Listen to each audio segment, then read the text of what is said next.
Corona काल में शिक्षा की चरमराती व्यवस्था बद से बदतर जिसे कहा जाए वो हो गई है। आइए शिक्षा पर बात करने के लिए हमारे साथ मौजूद हैं एमपीसी के डायरेक्टर प्रमोद सर। सर, सबसे बड़ी बात है कि कोरोना काल का जो युग चल रहा है जिसे कहा जाए, इसमें शिक्षा कहाँ है? सबसे पहले तो सर मैं आपका धन्यवाद देता हूं इस न्यूज को, और बार बार एक ही बात कहना आ रहा है कि कोरोना काल, सबसे पहले कोरोना काल शिक्षा को ही बंद करता है। जब भी कभी अगर किसी नेता राजनेता का भाषण होता है या चुनाव होता है, उसमें कोरोना लगता है कि धरती छोड़कर स्वर्ग में चला जाता है, भगवान पे चला जाता है। मगर जैसे ही चुनाव खत्म होता है तो हम लोग पर ही मार होता है। और सबसे बड़ा मार, अरे हम तो कैसे हूँ जी ले रहे हैं, मगर हमारे स्टाफ, नॉन टीचिंग स्टाफ, जो दाई बुआ है, जो ड्राइवर है, जब मेरे पास ही पैसा नहीं आता है तो मैं पैसा वहाँ कहाँ कैसे दूँ। वो लोग की रुदन देखकर मुझे खुद एक ऐसा रुदन लगता है कि ये भगवान, ये काल ना दिखाकर हमें काल के मुंह में ही संभाल ले। और दूसरी बात है कि जैसे ही लाइन टेकअप होता है, बच्चों का पढ़ने का सिलसिला स्टार्ट होता है, एक तो 2 साल से दम शिक्षा व्यवस्था दम खत्म है, और जैसे ही शिक्षा बच्चा जब लाइन पे आता है ना, तो सही का ऐसा गाइडलाइन आता है कि मत कहिए कि एकदम डायरेक्ट वे में सूचना आ जाती है कि स्कूल अब बंद किया जाए।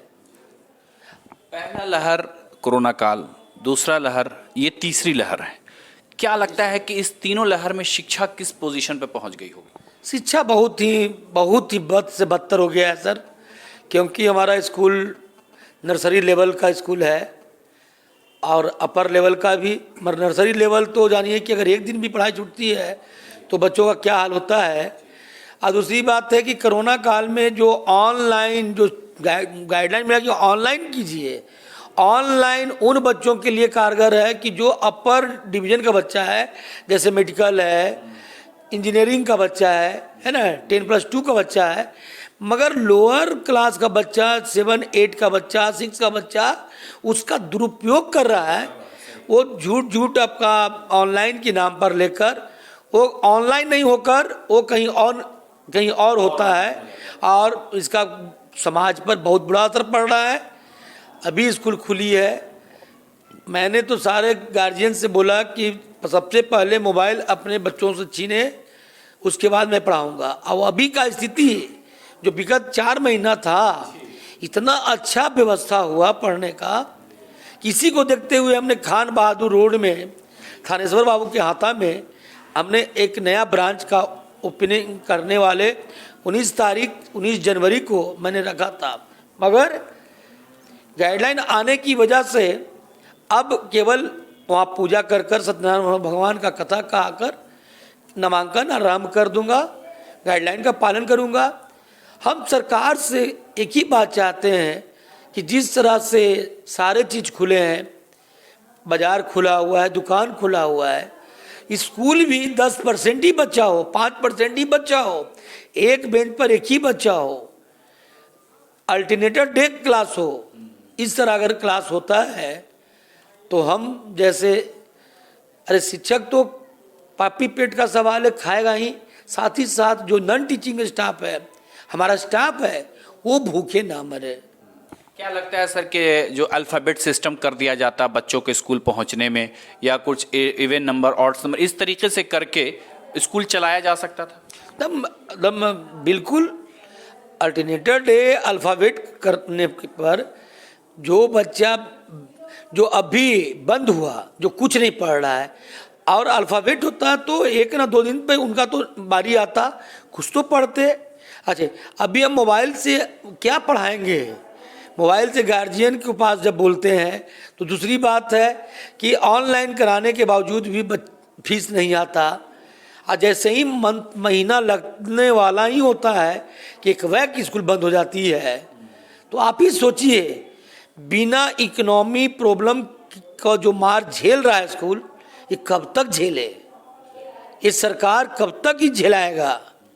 सरकार को हम लोगों पर दया आनी चाहिए, शिक्षा पर दया आनी चाहिए। हमारा बच्चा जो कल का भविष्य है, वो भविष्य बहुत अंधकारमय होने वाला है। अगर इस तरह का बात रहा तो कल के डेट में धरती पर केवल नेता अपना नेतागिरी करेंगे, शिक्षा जगत में शिक्षा का नाम निशान मिट जाएगा। क्या लगता है कि कोरोना के नाम पे कहीं कोई साजिश तो नहीं है शिक्षा के साथ? सर, कोरोना के नाम पे साजिश तो भाई हम तो देख रहे हैं ना।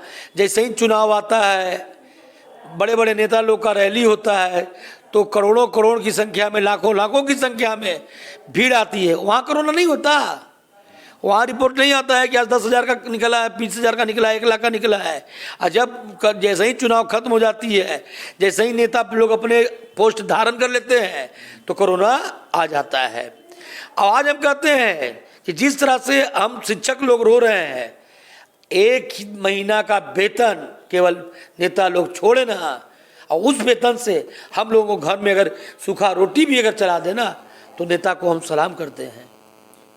तो यानी कि इस तरीके से कोरोना काल में जो शिक्षा व्यवस्था चरमरा गई है, बच्चों की ऑनलाइन शिक्षा, जो प्राइमरी स्कूल और सेकेंडरी स्कूल के जो बच्चे, जो ऑनलाइन व्यवस्था है, उससे कहीं ना कहीं उनका जो पढ़ाई का जो सीक्वेंस है वो गड़बड़ा रहा है, और समाज में कहीं ना कहीं वो जो बेहतर मुकाम हासिल करना होता उन्हें स्कूल जाकर, कॉलेज जाकर, तो कोरोना काल में उनकी जो भविष्य है वो कहीं ना कहीं अंधकार में होती नज़र आ रही है।